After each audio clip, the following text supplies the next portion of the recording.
Hello friends, welcome back to my channel SSA Cooking World.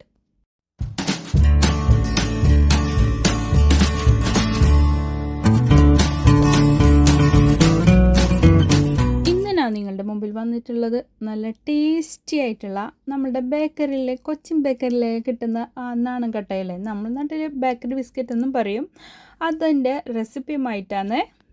റെസിപ്പിയിലോട്ട് കിടക്കുന്നതിന് മുമ്പായി നമ്മളുടെ ഈ ചാനൽ ഇതുവരെ സബ്സ്ക്രൈബ് ചെയ്യാതെയാണ് ഏതെങ്കിലും കൂട്ടുകാർ എവിടെയെങ്കിലും കണ്ടുകൊണ്ടിരിക്കുന്നുണ്ടെങ്കിൽ ഒന്ന് പോയി സബ്സ്ക്രൈബ് ചെയ്യാനും കൂടെയുള്ള കുഞ്ഞു ബെൽ ബട്ടൺ ഒന്ന് പ്രസ് ചെയ്ത് സപ്പോർട്ട് ചെയ്യാനും മറക്കല്ലേ.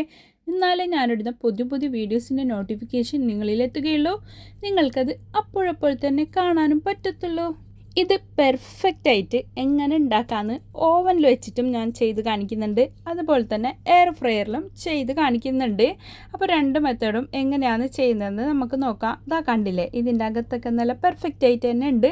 നമ്മളുടെ കൈ കൊണ്ട് ഇങ്ങനെ ഉറപ്പാക്കിയിട്ട് ഇങ്ങനെ പൊട്ടിക്കുകയാണെങ്കിൽ പെട്ടെന്ന് അത് പൊട്ടി കിട്ടുന്നുണ്ട്. അപ്പോൾ അതുതന്നെയല്ലേ നമ്മൾ നോർമൽ വാങ്ങിക്കുമ്പോൾ കിട്ടുന്ന ആ കൺസിസ്റ്റൻസി. വെറും 3 ചേരുവ മാത്രം മതി ഇതുണ്ടാക്കാൻ. ഇതിന് വേണ്ടിയിട്ട് ഓൾ പർപ്പസ് ഫ്ലോറിലെ നമ്മളുടെ മൈദപ്പൊടി അതാണ് 1 കപ്പ് ഇട്ടുകൊടുത്തിട്ടുള്ളത്. 1/2 കപ്പ് ഷുഗർ പൗഡറും ചേർത്തൊടിച്ചിട്ടുണ്ട്. പൊടിച്ചതിന് ശേഷം 1/2 കപ്പ് ഇടുന്നതായിരിക്കും നല്ലത്. അതിൽ നിന്ന് 1-2 ടീസ്പൂണ് മാറ്റി വെക്കാം, ഇല്ലെങ്കിൽ അത് ഒരു ഓവറായിട്ട് തോന്നുന്നുണ്ട്. പിന്നെ ഇതിലേക്ക് ഒരു പിഞ്ച് ഉപ്പ് കൂടി ഇട്ട് കൊടുക്കണം, സാൾട്ട്. പിന്നെ ഏലക്കപ്പൊടി ഒരു 1/2 ടീസ്പൂണ് ഇട്ട് കൊടുക്കണം. അതാണ് ഇതിൻ്റെ മെയിനായിട്ടുള്ള ഹൈലൈറ്റ് ആയിട്ട് നമ്മൾക്ക് അതിലേക്ക് ഒരു ഫ്ലേവർ കിട്ടുന്നില്ലേ, അത് ഈ ഏലക്കപ്പൊടിൻ്റെ ആണ്. പിന്നെ നമുക്ക് ഇതിലേക്ക് ചേർത്ത് കൊടുക്കുന്നുള്ളത് ഞാൻ ഒരു 1/4 ടീസ്പൂണ് ബേക്കിംഗ് പൗഡറാണ്. പിന്നെ ഇതിലേക്ക് ഒരു 1/2 കപ്പ് ഗീ ആണ് കേട്ടോ ഞാൻ ചേർത്തെടുത്തിട്ടുള്ളത്. വെജിറ്റബിൾ ഗീ ഉണ്ടാക്കുകയാണ്.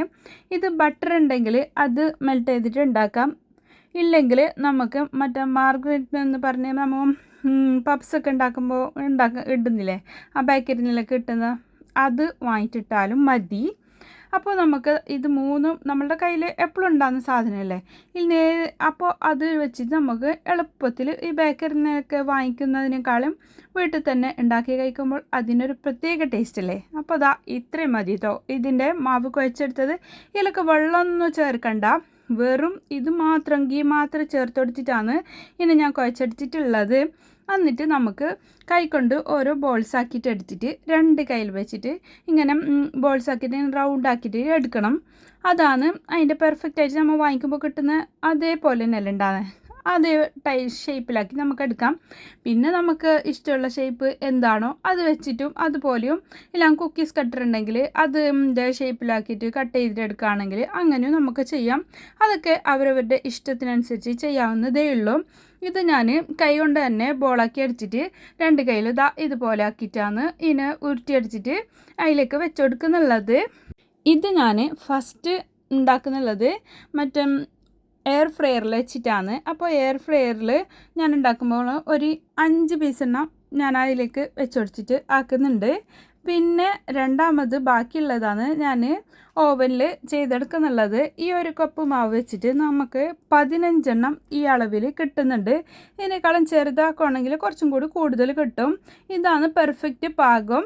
അപ്പോൾ നമുക്ക് ഇതിനെ ഈ എയർ ഫ്രയറിലോട്ട് വെച്ചെടുത്തിട്ട് അതിനെ ഒരു 10-12 മിനിറ്റ് വരെ വെക്കാം. പിന്നെ അതിൻ്റെ ടെമ്പറേച്ചർ നമ്മൾ എപ്പോഴും ലോയിൽ വെക്കണം. അതിൽ 160 ആണ് നമുക്ക് കേക്കിനൊക്കെ കാണിക്കുന്നുള്ളത്. പക്ഷേ 160 വെക്കണ്ട, 150 ഒരു 140 ആക്കിയിട്ട് വെച്ചാൽ മതി. എന്നിട്ട് നമുക്ക് ബാക്കിയുള്ളത് ഇത് ഓവനിൽ 10 മിനിറ്റ് പ്രീ ഹീറ്റ് ചെയ്ത് വെച്ച 150 ഡിഗ്രിയിൽ 10 മിനിറ്റ് പ്രീ ഹീറ്റ് ചെയ്ത് വെച്ച ഓവനാണ്. എന്നിട്ട് നമുക്ക് അതിൻ്റെ ടെമ്പറേച്ചർ താഴ്ത്തി കൊടുക്കണം, 150-ലാക്കിയിട്ട് വെച്ചാൽ മതി. എന്നിട്ട് ഒരു 20 മിനിറ്റ് വരെ ഞാനിവിടെ വെച്ച് കൊടുക്കുന്നുണ്ട്. അപ്പോൾ ഒരു 20 മിനിറ്റ് ആകുമ്പോഴത്തേനും നമ്മൾക്ക് ഇത് പെർഫെക്റ്റ് ആയിട്ട് തന്നെ ബേക്കായി കിട്ടുന്നുണ്ട് നമ്മളുടെ ബിസ്ക്കറ്റ്. അങ്ങനെ എയർ ഫ്രയറിൽ വെച്ചത് നമുക്ക് ഒരു 7 മിനിറ്റ് ആകുമ്പോഴത്തേനും അതിനെടുത്തിട്ട് അതിനൊന്ന് തിരിച്ചിട്ട് കൊടുക്കണം. ഇല്ലെങ്കിൽ ചിലപ്പോൾ അതിൻ്റെ അടിഭാഗത്ത് ഇങ്ങനെ ഇതിൻ്റെ മേലെ ഭാഗത്ത് മാത്രമല്ലേ എയർ ഫ്രയറിൽ കൊള്ളുള്ളൂ. അപ്പോൾ അടിഭാഗത്ത് വേവാത്തിയാൻ മറ്റോ ആയിട്ടുണ്ടോ എന്ന് വെച്ചിട്ട് ഞാൻ അതിനെ തിരിച്ചിട്ടിട്ട് കൊടുക്കുന്നുണ്ട്.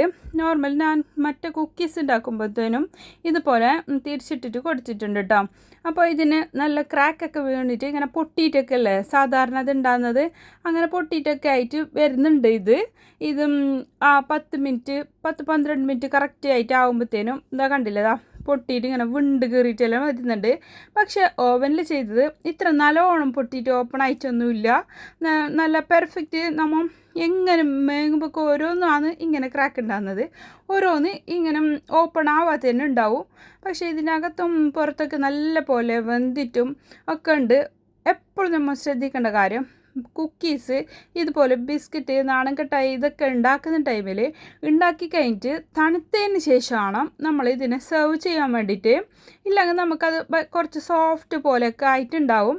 അപ്പോൾ നമ്മൾ എടുക്കുമ്പോൾ പൊട്ടി എന്നൊക്കെ വരാം. പക്ഷേ ഇത് അങ്ങനെ കുറച്ച് നേരം വെച്ചിട്ടാകുമ്പോൾ തന്നെ അതിൻ്റെ ഇതെല്ലാം മാറി കിട്ടിയിട്ടുണ്ട്. നല്ല ടെക്സ്ചറിൽ തന്നെ ആയിട്ടുണ്ട്. എയർ ഫ്രയറിൽ വെച്ചിട്ടുണ്ടാക്കിയാൽ അതും നല്ലത്. പെർഫെക്റ്റ് ആയിട്ട് അതിൻ്റെ ബാക്കി ഞാൻ കഴിച്ച് കഴിഞ്ഞതാണ്, ബാക്കിയുള്ളതെന്നാണ് നിങ്ങൾക്ക് കാണിക്കുന്നുള്ളത്. അപ്പോൾ ടേസ്റ്റിന് ഒരു കോംപ്രമൈസും ഇല്ല. നമ്മൾ ബേക്കറിയിൽ നിന്നൊക്കെ വാങ്ങിക്കുമ്പോൾ ചിലപ്പോൾ നമുക്കതൊരു ടേസ്റ്റ് ഒന്നും ഉണ്ടായെന്നൊന്നും വരില്ല. പക്ഷേ നമ്മൾ വീട്ടിൽ തന്നെ ഉണ്ടാക്കിയിട്ട് എന്ത് കഴിക്കുകയാണെങ്കിലും അതിനൊരു പ്രത്യേക രുചി തന്നെയാണ് എനിക്ക് തോന്നിയിട്ടുള്ളത്. നിങ്ങൾക്ക് എങ്ങനെയാണെന്ന് ഒന്ന് കമൻറ്റ് ചെയ്യേ. അപ്പോൾ ഇതായിട്ട് ഒന്ന് തണുത്തിട്ട് ആവുന്ന സമയത്തേക്ക് നമുക്ക് നമ്മളുടെ ഓവനിൽ വെച്ചതും ക്രാക്ക് ഫോമിൽ ആയിട്ട് കിട്ടിയിട്ടുണ്ട്. ആ മേലെ ക്രാക്ക് ഫോമായിട്ട് ഇങ്ങനെ പൊട്ടിപ്പൊളരുന്ന പോലെ ആയിട്ട് ഇല്ലെങ്കിൽ അപ്പോൾ അത് വെന്തിട്ടില്ല എന്നാണ് കേട്ടോ അതിൻ്റെ അർത്ഥം. അപ്പോൾ ഇത് ക്രാക്ക് ഫോമിൽ ഇങ്ങനെ പൊട്ടുന്ന പോലെയൊക്കെ ആയിട്ട് തന്നെ ഉണ്ട്. അപ്പോൾ ഇത് പെർഫെക്റ്റ് ആയിട്ട് ഞങ്ങൾക്ക് കിട്ടിയിട്ടുണ്ട്. ഓരോരാളുടെ ഓവനിൽ ഓരോ ടെമ്പറേച്ചർ സെറ്റ് ചെയ്യുന്നതിനനുസരിച്ചിട്ട് ഇരിക്കും ഇതിൻ്റെ വേവ്.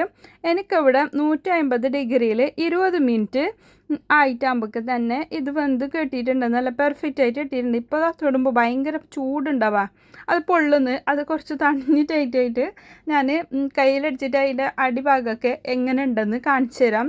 അതും സൈഡിൽ അടിയിലൊന്നും കളറൊന്നും മാറിയിട്ടൊന്നും വരില്ല ഈ നാടൻ കട്ടായി ഉണ്ടാക്കുന്ന ടൈമിൽ. അപ്പോൾ ഭയങ്കര ടേസ്റ്റാണ്. എന്തായാലും ഒരു തവണയെങ്കിലും ഉണ്ടാക്കാത്തവരുണ്ടെങ്കിൽ ഒന്ന് ഇന്ന് തന്നെ ഉണ്ടാക്കിച്ച് നോക്ക്. എല്ലാവരുടെ പുരയിലും നെയ്യും ഉണ്ടാവും, അതുപോലെ തന്നെ മൈദപ്പൊടി ഉണ്ടാവും, പഞ്ചസാര ഉണ്ടാവും. അപ്പോൾ ഇന്ന് തന്നെ എല്ലാവരും ഉണ്ടാക്കാൻ റെഡിയല്ലേ?